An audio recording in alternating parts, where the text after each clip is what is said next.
शांति। आज शिवरात्रि के उपलक्ष्य में हम परमात्मा शिव की वास्तविकता के विषय में समझेंगे कि परमात्मा शिव की वास्तविकता क्या है, क्योंकि संसार के अंदर अनेक मतांतर है। कोई तो कह देते हैं कि वो नाम रूप से न्यारा है, कोई कह देते शिवोहम, हम ही शिव है, और कोई कह देते हैं वो सर्वव्यापी है। वास्तव में अगर देखा जाए तो ये तीनों एक दूसरे से भी कॉन्ट्राडिक्ट करते हैं, और ये तीनों ओपिनियंस होने के कारण, ये तीनों मतांतर होने के कारण कहीं न कहीं मनुष्य आत्मा भटक गए हैं, और इसलिए परमात्मा तक पहुंचना बहुत मुश्किल हो गया है। उसका अनुभव करना भी बहुत मुश्किल हो गया है। तो वास्तव में क्या परमात्मा स्वयं नाम रूप से न्यारा हो सकता है? देखा जाए तो नाम रूप से न्यारी इस संसार में कोई चीज ही नहीं है।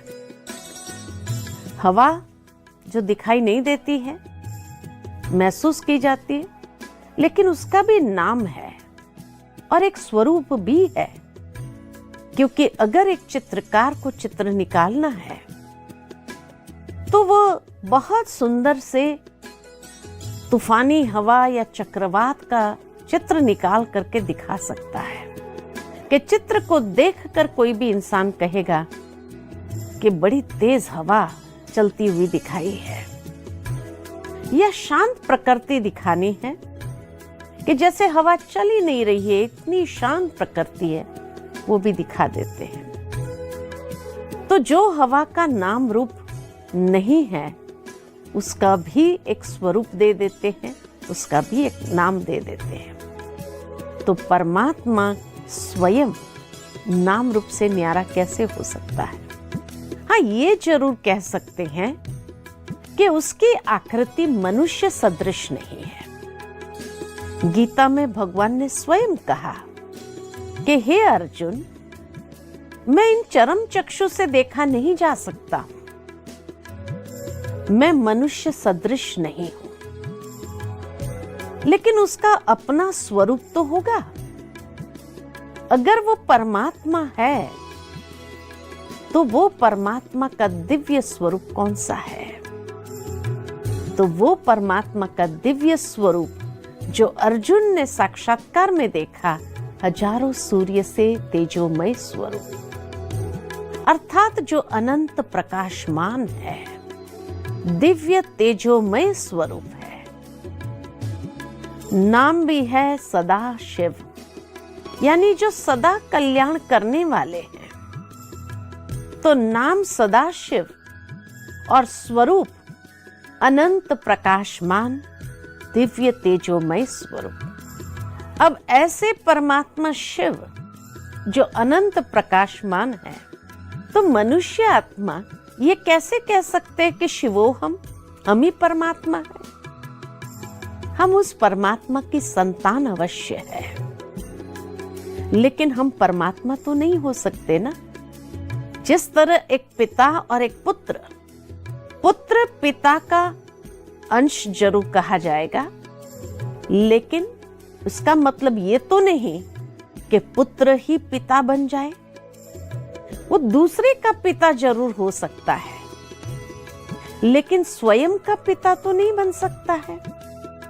ठीक इसी तरह परमात्मा अगर हम सर्व का परम पिता है, परमात्मा है, तो हम उस पिता की संतान जरूर है।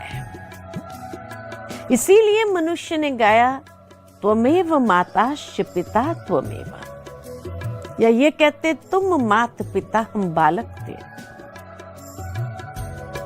तो ये दोनों भाव, या तो तुम मात पिता हम बालक तेरे सही है, या शिवो हम कहना सही है।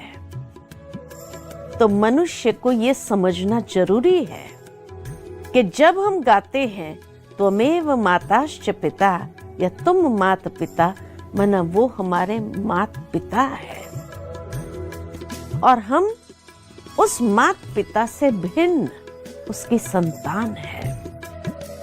तो शिवोहम कहना ये एक अज्ञानता है।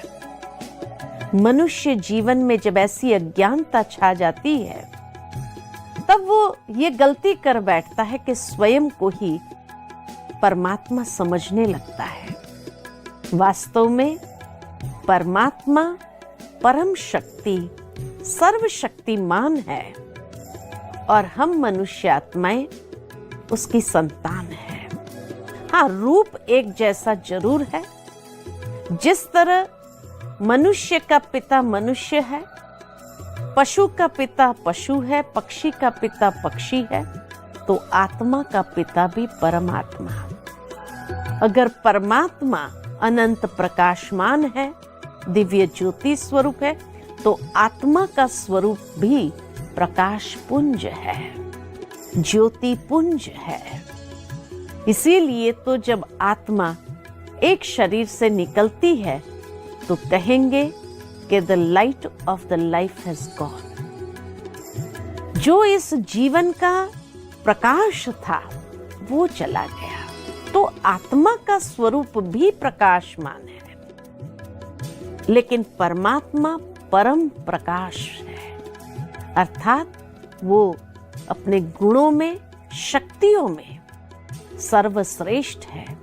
और इसीलिए आत्मा को शिवोहम कह देना ये महान अज्ञानता है। साथ ही साथ कोई समझते हैं कि वो सर्वव्यापी है, कण कण में व्यापक है, कहां नहीं है, जहां देखूं वहां तू ही तू है। अब ये कितना सत्य है? तो देखा जाता है कि क्या सचमुच भगवान कण कण में व्यापक हो तो कूड़ा कचरा गंद गटर सब में ईश्वर हो सकता है? नहीं। जो ऊंचे से ऊंची हस्ती है उसका स्थान भी इतना ही ऊंचा होता है। आज जिस प्रकार कोई राजा एक सर्वश्रेष्ठ सत्ता है समाज के अंदर, तो उसका स्थान भी वैसा ही होगा।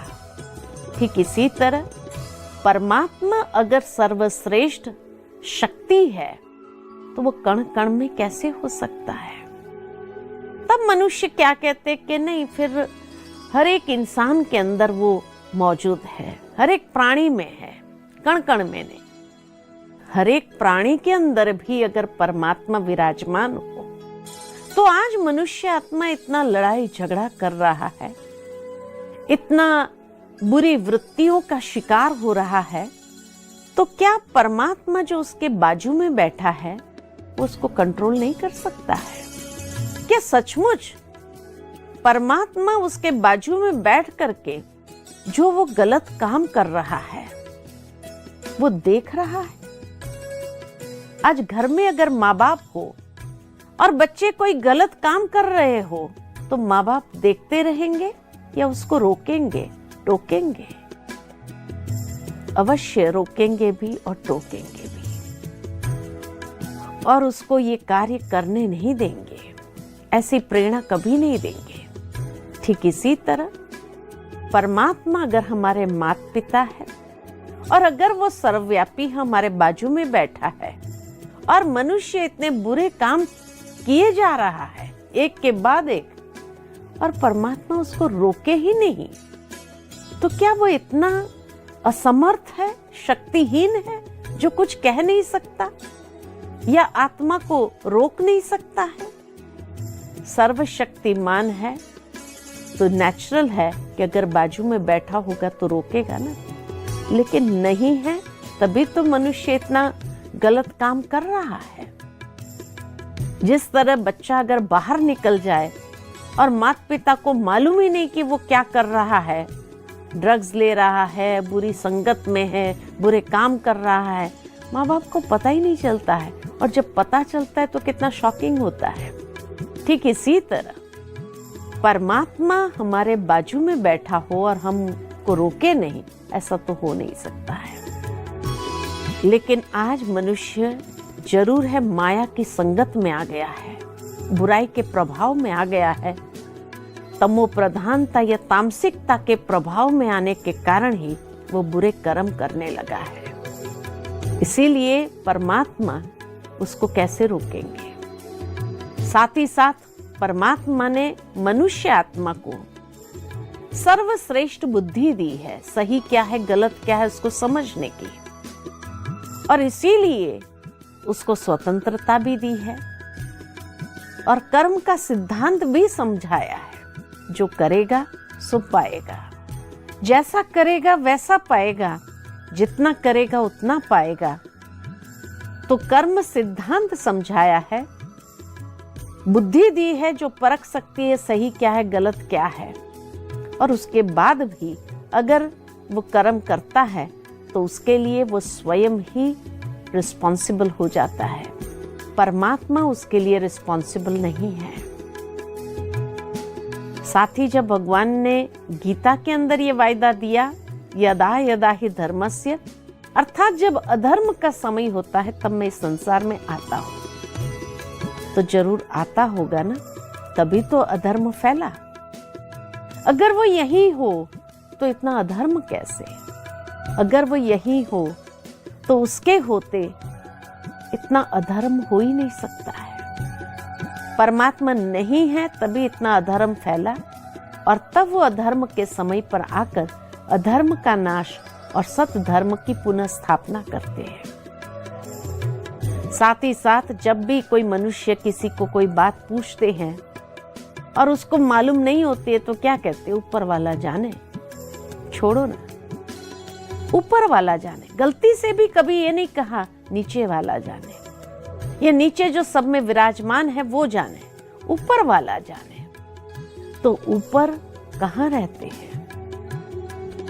श्रीमद् भगवत गीता में भगवान ने बहुत सुंदर तरीके से अपना परिचय देते हुए कहा कि मेरा धाम परम धाम है, जहां सूर्य चंद्र तारों की रोशनी पहुंच नहीं सकती है, लेकिन जो स्वयं प्रकाशित है, तो वो परम धाम के निवासी है।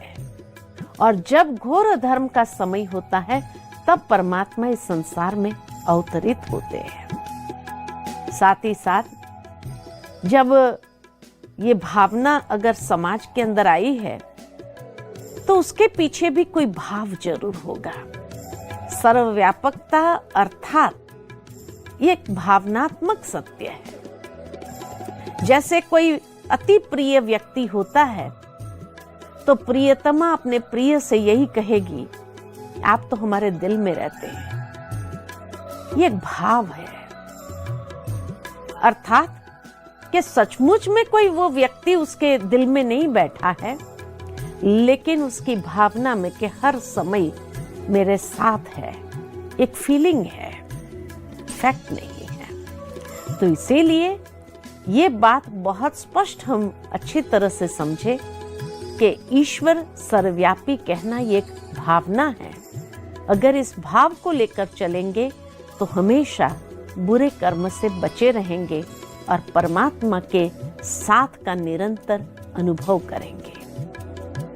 तो आज इस शिवरात्रि के उपलक्ष्य में इन तीनों बातों को हमने समझा कि न वो नाम रूप से न्यारा है, न ही आत्मा सो परमात्मा कहना सही है। हम उस परमात्मा की संतान हैं और फिजिकली वो सर्वव्यापी नहीं है, लेकिन भावनात्मक रूप से देखा जाए तो हर समय उसके साथ का अनुभव कर सकते हैं। अच्छा, ओम शांति।